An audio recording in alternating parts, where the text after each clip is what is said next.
Hi കൂട്ടുകാരെ, പുതിയൊരു വീഡിയോയിലേക്ക് എല്ലാവർക്കും സ്വാഗതം. അങ്ങനെ ദേവിയാനി മനസ്സുകൊണ്ട് ചിന്തിക്കുകയാണ്, ഇനി എൻ്റെ നാനമോൾക്ക് ഈ വീട്ടിലൊരു സ്വർഗം തന്നെ താൻ ഉണ്ടാക്കണമെന്ന്. അങ്ങനെ ദേവിയാനി തൻ്റെ സ്വർണ്ണങ്ങളെല്ലാം എടുത്തിട്ട് ഇത് നാനമോൾക്കാണ് കൊടുക്കേണ്ടത്. എന്നിട്ട് ആദർശിനെ വിളിക്കാനായിട്ടാ, ആദർശ് മോനെ നീ ഇത് നാനമോൾക്ക് നൽകണം എന്ന് പറയുമ്പോൾ ആദർശ് പറയണേ, എന്തിനാ അമ്മേ നാനക്ക് ഇത്രയും സ്വർണം? അവൾ അതിനോടൊന്നും ഇഷ്ടപ്പെടുന്നില്ല, പിന്നെ എന്തിനാ അമ്മ ഇത് കൊടുക്കുന്നത്? പിന്നെ അതുമാത്രമല്ല മുത്തശ്ശി ഒരുപാട് കൊടുത്തിട്ടുണ്ടല്ലോ, അതിൻ്റെ ആവശ്യമില്ല എന്നിങ്ങനെ പറയുമ്പോൾ, അങ്ങനെ പറഞ്ഞാൽ പറ്റില്ല. ഈ വീട്ടിലൊരു ഫംഗ്ഷൻ നടക്കുമ്പോൾ ഇനി എൻ്റെ മോള് എൻ്റെ സ്വർണ്ണാഭരണങ്ങൾ ഇടണമെന്ന എൻ്റെ ആഗ്രഹം. എൻ്റെ മരുമകളായി ഞാൻ അവളെ സ്വീകരിച്ചത് കൊണ്ട് തന്നെ യാതൊരു കുറവും ദേവയാനിയുടെ മരുമകൾക്ക് ഉണ്ടാവാൻ പാടില്ല എന്ന് പറയുമ്പോൾ ആദർശ് പറയണ, അമ്മ തന്നെ കൊടുത്തോളൂ, അമ്മയുടെ ഇഷ്ടം പോലെ ആവട്ടെ എന്ന് പറയണേട്ടോ.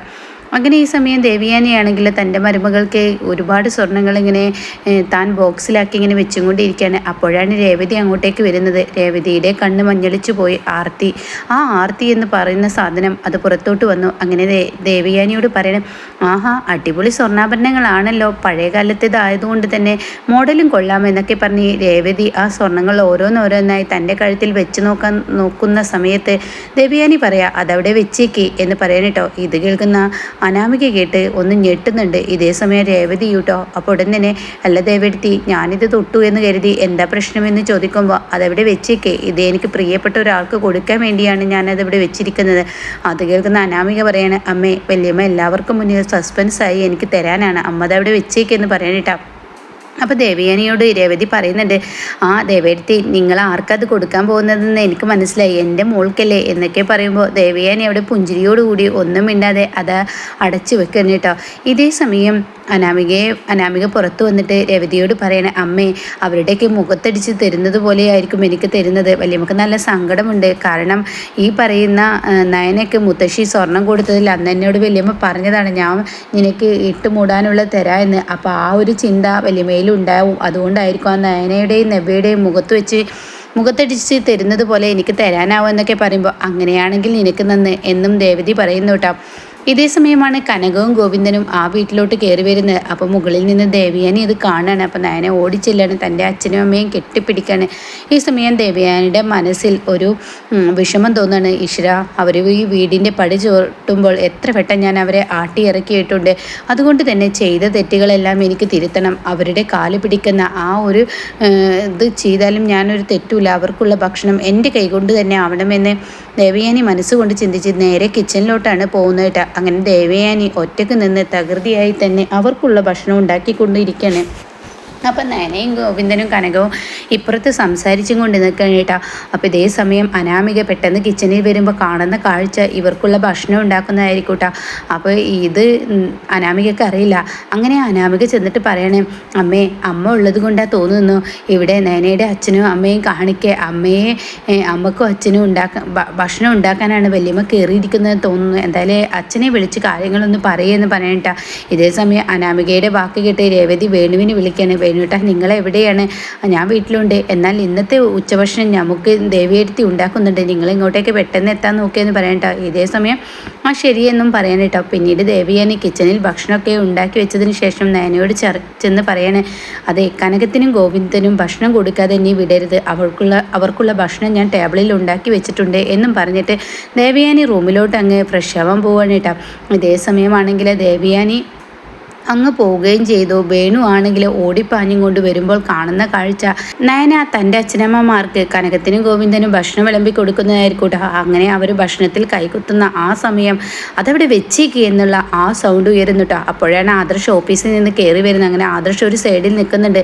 നിങ്ങൾ എന്തിനാ ഈ ഭക്ഷണം കഴിക്കാൻ നിന്നത്? ഇത് ഞങ്ങളുടെ വല്യമ്മ എനിക്ക് വേണ്ടി ഉണ്ടാക്കി തന്ന ഭക്ഷണമാണ്, നിങ്ങൾ എന്തിനാ ഇതിൽ കൈയിട്ടിരിക്കുന്നത് എന്ന് ചോദിക്കുമ്പോൾ നയനെ പറയണേ, അമ്മ പറഞ്ഞിട്ടാണ് ഞാൻ ഇവർക്ക് ഭക്ഷണം കൊടുക്കുന്നത്, വെറുതെ കള്ളം പറയുന്നോ? എൻ്റെ വല്യമ്മ എൻ്റെ അച്ഛനും അമ്മയ്ക്കും വേണ്ടിയാണ് ഈ ഭക്ഷണം ഉണ്ടാക്കിയിരിക്കുന്നത്. വല്യമ്മയ്ക്ക് എത്രമാത്രം പ്രിയപ്പെട്ട മരുമകളാണ് ഞാനെന്ന് അറിയില്ലേ?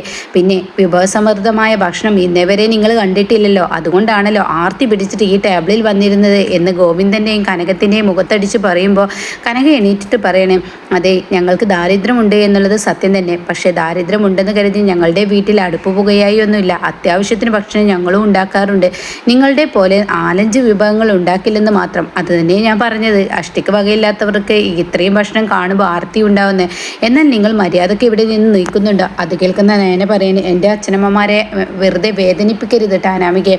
ഇത് ഈ അമ്മ പറഞ്ഞിട്ടാണ്. നീ കള്ളം പറയുന്നോടി. ഇവിടെ അമ്മ പറഞ്ഞിട്ടുണ്ടെങ്കിൽ ഇവർക്കുള്ള ഭക്ഷണം ഇവിടെ വിളമ്പാൻ നിൻ്റെ ആദർശത്തിന് അമ്മ വന്നിരുന്നല്ലോ, എന്നാൽ വന്നില്ലല്ലോ എന്നിങ്ങനെ പറയുമ്പോൾ ആദർശം അങ്ങോട്ടേക്ക് എത്തണം കേട്ടോ.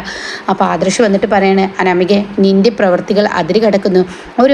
ഒരു ആൾ ഭക്ഷണം കഴിക്കാൻ വന്നിരിക്കുമ്പോൾ അവരുടെ മുന്നിൽ വെച്ച് ഇങ്ങനെയുള്ള വാക്കുകൾ പറയാൻ പാടില്ല. അതാരാണെങ്കിലും ശരി, അത് നിങ്ങളല്ലല്ലോ തീരുമാനിക്കുന്നത്. നിങ്ങളുടെ അമ്മ എന്നോട് പറഞ്ഞത് എൻ്റെ അച്ഛന് വേണ്ടിയിട്ടാണ് ഈ വിഭവസമൃദ്ധമായ ഈ സദ്യ ഒരുക്കിയിരിക്കുന്നത്. അത് എൻ്റെ അച്ഛനെ കൊടുക്കാതെ ഇവർക്ക് കൊടുത്തിട്ട് എന്താ കാര്യം? ഇവരുടെ ബാക്കി കഴിക്കലല്ല എൻ്റെ അച്ഛനും അമ്മയും പണി. അതുകൊണ്ട് തന്നെ എന്ന് പറയുമ്പോഴേക്കും കനകവും ഗോവിന്ദനും ഭക്ഷണം കഴിക്കാതെ ആ ടേബിളിൽ നിന്ന് എണീക്കാണ് കേട്ടോ. എന്നാൽ അത് കണ്ടു നിൽക്കാൻ നയനക്ക് കഴിയില്ല. ആദർശിനും ഇവളുടെ വാക്കുകൾക്ക് വില കൊടുക്കാതെ അച്ഛനും അമ്മയും അവിടെ ഇരുന്ന് കഴിച്ചോ എന്ന് ആദർശും നയനയും ഒരേ സ്വരത്തിൽ പറയുമ്പോൾ അത് കേട്ട് നിൽക്കാൻ ഗോവിന്ദന് കഴിയില്ല. ഗോവിന്ദൻ പറയാണ്, ഈ വീട്ടിൽ മോനെ ഞങ്ങൾക്കൊരു പ്രശ്നം ഉണ്ടാക്കാനെന്നോ ഈ വീട്ടിൽ നിന്ന് ഭക്ഷണം കഴിക്കണമെന്നോ ഒരിക്കലും ഞങ്ങൾ ആഗ്രഹിച്ചിട്ടില്ല. അതുകൊണ്ട് ഞങ്ങൾ ഇറങ്ങുന്നു എന്ന് പറയുമ്പോൾ ആദർശിന് വലിയ സങ്കടമാവണം കേട്ടോ. പിന്നീട് ആദർശ് തൻ്റെ അമ്മയുടെ അരികത്തോട്ട് ചെല്ലാണ്. അപ്പോൾ ഈ സമയമാണെങ്കിൽ ദേവയാനി എൻ്റെ മരുമകൾ അവളുടെ അച്ഛനും അമ്മയ്ക്കും വേണ്ട വിധത്തിലുള്ള ഭക്ഷണമൊക്കെ കൊടുത്തിട്ടുണ്ടാവുന്ന പ്രതീക്ഷയോടുകൂടി സന്തോഷത്തോടു കൂടി ഇരിക്കുമ്പോൾ അമ്മ എന്നുള്ള വിളി ഉയരുന്നു കേട്ടോ. അപ്പോൾ എന്താ മോനെ നീ എത്തിയോ എന്ന് ചോദിക്കുമ്പോൾ അമ്മ ആർക്കാണ് ആ ടേബിളിൽ ഭക്ഷണം ഉണ്ടാക്കി വെച്ചിരിക്കുന്നത്? ഭക്ഷണം കഴിക്കുന്നവരെ മാറ്റിവിടാൻ അനാമികയോട് അമ്മ പറഞ്ഞോ എന്ന് പറയുമ്പോൾ എന്താ മോനെ നീ പറയുന്നത്? എനിക്കൊന്നും മനസ്സിലായില്ല. നയന പറയുന്നു, അമ്മ കനകത്തിനും ഗോവിന്ദനും ഭക്ഷണം കൊടുക്കാൻ പറഞ്ഞു എന്ന്. നയനയുടെ അച്ഛനമ്മമാർക്ക് ഭക്ഷണം കൊടുക്കാൻ പറഞ്ഞത് പ്രകാരം അവൾ ആ ഭക്ഷണം വിളമ്പി കൊടുക്കുന്ന സമയത്ത് അനാമിക വന്നിട്ട് പറഞ്ഞു, വല്യമ്മ ഉണ്ടാക്കിയിരിക്കുന്ന ഭക്ഷണം എൻ്റെ അച്ഛനും അമ്മയ്ക്കാണ്, ഇവരുടെ ബാക്കി കഴിക്കലല്ല എൻ്റെ അച്ഛനും അമ്മക്കും പണി എന്ന് പറഞ്ഞിട്ട് അവരെ ആ ടേബിളിൽ നിന്ന് ഇറക്കി വിട്ടു എന്ന് പറയണ്ട. ഇത് കേൾക്കുന്ന ദേവയാനിക്ക് അങ്ങ് അരിക്ഷം കയറാണ്. ഇതേ സമയം അവർ എണീറ്റ് പാടെ തന്നെ വേണുവും രേവതിയും മോളെ ഈ കണ്ട ഭക്ഷണങ്ങൾ കണ്ടിട്ട് വായിൽ വെള്ളം ഊറുന്നു, അതുകൊണ്ട് തന്നെ കഴിക്കട്ടെ എന്ന് പറഞ്ഞ് 3 പേരും കഴിക്കാൻ അങ്ങ് ഒരുങ്ങുമ്പോഴേക്കും അനാമികയുടെ അടുത്തോട്ട് ദേവയാനി വരുന്ന കേട്ടോ. അപ്പോൾ ദേവടുത്തി എത്തിയോ എന്നാൽ ഞങ്ങൾക്കൊപ്പം ഭക്ഷണം കഴിക്കാൻ ഇരിക്കുമെന്ന് പറയുമ്പോൾ ടേബിളിൽ ഇരിക്കുന്ന ഭക്ഷണം ഒരൊറ്റ തട്ടിട്ടോ. ഇതോടുകൂടി അനാമിക ചോദിക്കുകയാണ്, എന്താ വല്യമ്മക്ക് എന്താ പറ്റിയത്? എൻ്റെ അച്ഛനും അമ്മയും കഴിക്കുന്ന ഭക്ഷണം എന്തിനാ തട്ടിയത്? നിന്നോട് ഞാൻ പറഞ്ഞോ നിൻ്റെ അച്ഛനും അമ്മയ്ക്കാണ് ഞാൻ ഈ ഭക്ഷണം ഉണ്ടാക്കിയതെന്ന്? നിൻ്റെ തന്തക്കും തള്ളക്കും വെച്ചുണ്ടാക്കലല്ലടി എനിക്ക് പണി. ഇത് കേൾക്കുന്ന അനാമികയും രേവതിയും വേണു ഒന്ന് ഞെട്ടിപ്പോകുന്നു കേട്ടോ. എന്താ ഈ പറയുന്നത്? ആരാണ് ഈ പറയുന്നത് എന്ന ഭാവത്തിൽ എണീറ്റ് നിൽക്കുകയാണ്. ഉടൻ തന്നെ വല്യമ്മ എന്താ ഇങ്ങനെയൊക്കെ പെരുമാറുന്നത്? ലിവർ മാറ്റി വെച്ചതിന് ശേഷം വല്യമ്മയുടെ തലച്ചോറ് മാറ്റി വെച്ചോ എന്ന് ചോദിക്കുമ്പോൾ ആരടി നീ എന്നെ ചോദ്യം ചെയ്യാൻ? ഞാൻ ഈ ഭക്ഷണം നിന്നോട് എടുത്ത് കഴിക്കാൻ പറഞ്ഞു. നിൻ്റെ അച്ഛനും അമ്മക്കും വേണ്ടിയാണ് ഞാൻ ഈ വിഭവസമൃദ്ധമായ സദ്യ ഒരുക്കിയെന്ന് നിന്നോട് ഞാൻ പറഞ്ഞിരുന്നോ? പിന്നെ എന്തിനു വേണ്ടിയാടി നീ ആ നയനയുടെ അച്ഛനെയും അമ്മയെ ഈ ഇരിക്കുന്ന ടേബിളിൽ നിന്ന് ഇറക്കി വിട്ടത് എന്ന് ചോദിക്കുമ്പോൾ അത് വല്യമ്മയ്ക്ക് എന്നെയല്ലേ ഇഷ്ടം? വല്യമ്മയുടെ മരുമകൾ ഞാനാണല്ലോ. അതാര് പറഞ്ഞു? എനിക്കൊരേ ഒരു മകനേ ഉള്ളൂ, അതാണ് ആദർശ്. ആദർശിൻ്റെ ഭാര്യയാണ് നയന, അവളാണ് എൻ്റെ മരുമകൾ, അല്ലാതെ നീയല്ല എന്ന് പറയുമ്പോഴേക്കും ശബ്ദം കേട്ട് മുത്തശ്ശൻ അങ്ങോട്ടേക്ക് എത്തണിട്ടാ. എന്താ എന്ന് ചോദിക്കുമ്പോൾ മുത്തശ്ശൻ്റെ കാൽച്ചുവട്ടിൽ ചോറൊക്കെ താഴെ കിടക്കുന്നത് കാണുമ്പോൾ മുത്തശ്ശൻ ചോദിക്കുകയാണ്, ഇത്ര അഹങ്കാരിയായ ആരാണിത് ചെയ്തത്? ഇത്ര അഹങ്കാരം ആർക്കാണ് തലക്ക് പിടിച്ചത്? ഭക്ഷണം തട്ടിത്തെറിപ്പിച്ച് കളയുന്നു. അത് കേട്ടോടെ തന്നെ അനാമിക പറയാണ്, ഇത് മുത്തശ്ശ വല്യമ്മ എന്ന് പറയാൻ ഒരുങ്ങുമ്പോഴേക്കും ദേവയാനി പറയാണ്, ഇവളാണ് അച്ഛാ ഇതൊക്കെ ചെയ്തത്. ഇവളുടെ ദേഷ്യവും കലിപ്പൊന്നും ഞാൻ പറഞ്ഞു തരേണ്ടേ ഉണ്ടല്ലോ. കനകൻ ഗോവിന്ദനും ഇവിടെ വന്ന് ഭക്ഷണം കഴിക്കാൻ ഇരുന്നു എന്ന് പറഞ്ഞ് അവരുടെ മുന്നിൽ നിന്ന് ഈ ഒരു പ്ലേറ്റുകൾ തട്ടിമാറ്റിയത് ഇവളാണ്. അത് കേൾക്കുന്ന മുത്തശ്ശൻ, നിന്റെ ക്രൂരതകൾ അതിരി കിടക്കുന്നു, കണ്ടു മടുത്തു. ഒരുപാട് ക്രൂരതകളായി നീയും നിന്റെ അച്ഛനും ചെയ്യുന്ന സംസ്കാരമില്ലാത്തതിൻ്റെ കുറവാണ്. അതുകൊണ്ട് തന്നെ ഇവർക്ക് ഈ വീട്ടിൽ നിന്ന് ഇനി ഭക്ഷണം നൽകാൻ പാടില്ല. ഇവർക്ക് 2 ദിവസം ഇവർ പട്ടിണി കിടക്കട്ടെ, എങ്കിലാണ് വിശപ്പിൻ്റെ കാഠിന്യം എന്തെന്ന് അറിയാൻ കഴിയുകയുള്ളൂ. മര്യാദയ്ക്ക് ഈ തറയെല്ലാം തൂത്ത് വൃത്തിയാക്കി ഇട്ടോളൂ എന്നിങ്ങനെ പറഞ്ഞിട്ട് മുത്തശ്ശൻ അങ്ങ് പറയുമ്പോൾ ഈ ഒരു തെറ്റ് തിരുത്താൻ അനാമികയ്ക്ക് കഴിയുന്നില്ല. അനാമിക മുത്തശ്ശ എന്ന് പറഞ്ഞ് വിളിക്കുമ്പോഴേക്കും മിണ്ടരുത്, ഒരക്ഷരം മിണ്ടരുത് എന്ന് പറഞ്ഞ് മുത്തശ്ശൻ വിരൽ ചൂണ്ടി അവിടെ നിന്ന് പോകുമ്പോൾ ദേവയാനി പറയണേ, ഇനി എന്ത് നോക്കി നിൽക്കുന്നു? വേഗം മര്യാദയ്ക്ക് വൃത്തിയാക്കിക്കോ. എത്ര കഷ്ടപ്പെട്ട് ഞാൻ എൻ്റെ മരുമകളുടെ അച്ഛനും അമ്മക്കും ഉണ്ടാക്കിയ ഭക്ഷണമാടി നീ നിൻ്റെ തന്തയും തള്ളയും കൂടി വന്ന് തിന്നിരിക്കുന്നത്.